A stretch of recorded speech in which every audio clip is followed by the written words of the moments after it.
Namaste, and a very warm welcome to my whiteboard tutorial channel. I am your Java programming teacher, and today, we are diving deep into an incredibly powerful and often misunderstood feature of modern Java, the optional class. This class, introduced in Java 8, is a game changer for writing robust, null-safe code. Are you tired of those pesky null pointer exception errors? Well, optional is here to rescue you. In this advanced tutorial, we will explore what optional is, how to create and use its instances effectively, leverage its functional programming capabilities, and cover essential best practices to avoid common pitfalls. By the end of this session, you will be well equipped to write cleaner, more expressive, and significantly more resilient Java code. Let us begin this exciting journey. Alright, let us start by understanding what the optional class truly is. Think of optional as a container object that may or may not contain a non-null value. It is essentially a wrapper for a value that can be absent. Before optional, if a method might return no result, we often returned null. However, null is ambiguous. It does not tell us if the absence is intentional or an error. Optional provides a clear, explicit way to signal that a value might be missing. This forces developers to consciously handle the case where a value is not present, drastically reducing the chances of null pointer exception errors at runtime. It improves code readability and makes the intent clearer, moving away from defensive null checks scattered throughout your codebase. It is a fantastic tool for functional programming paradigms in Java. Now that we understand the why, let us look at the how. How do we create instances of the optional class? There are three primary ways.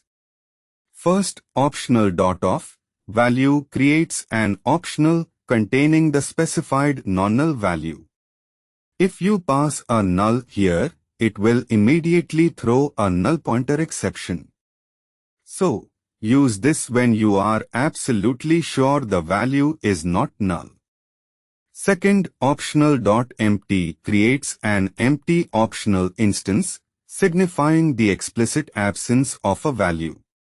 This is perfect when you know there is definitely no value to return. Third, and perhaps the most versatile, is optional.ofNullable value. This method creates an optional with the specified value if it is non-null or an empty optional if the value is null. This is very useful when you are dealing with values that might or might not be null from external sources. These three methods form the foundation for working with optional effectively. Once you have an optional instance, how do you safely access the value inside it or gracefully handle its absence? We have several powerful methods for this. The isPresent method returns a boolean indicating if a value is present. Get retrieves the value, but be careful. If the optional is empty, get throws no such element exception. It is generally advised to avoid get without first checking isPresent. A safer approach is ifPresent, consumer action, which executes an action only if a value is present. For providing default values or else, other returns the value if present, otherwise it returns a specified default value.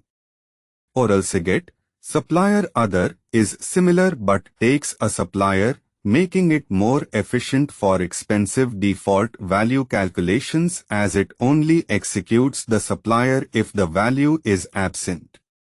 Finally, or else throw, supplier exception supplier allows you to throw a custom exception if the value is not present, giving you fine-grained control over error handling.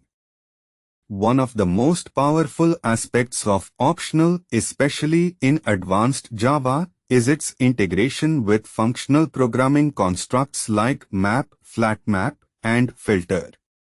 These methods allow you to transform and chain operations on the contained value in a very elegant and null-safe manner. The map method transforms the value inside the optional to a new type, if present, by applying a mapping function. If the optional is empty, map simply returns an empty optional. The flatMap method is similar to map but expects the mapping function to return an optional itself, effectively flattening nested optionals. This is crucial when your transformation might also result in an absent value. Finally, filter allows you to apply a predicate to the value. If the value is present and matches the predicate, it returns an optional containing that value, otherwise, it returns an empty optional. Chaining these methods leads to highly expressive and concise code, avoiding multiple if-null checks. While optional is a fantastic tool, it is important to use it correctly to reap its benefits. Let us discuss some common mistakes and best practices. A common mistake is using optional.get without first checking is present. This defeats the purpose of optional and can still lead to no such element exception. Another mistake is using optional for fields, method parameters, or within collections. Optional is primarily designed as a return type for methods where the absence of a value is a valid scenario.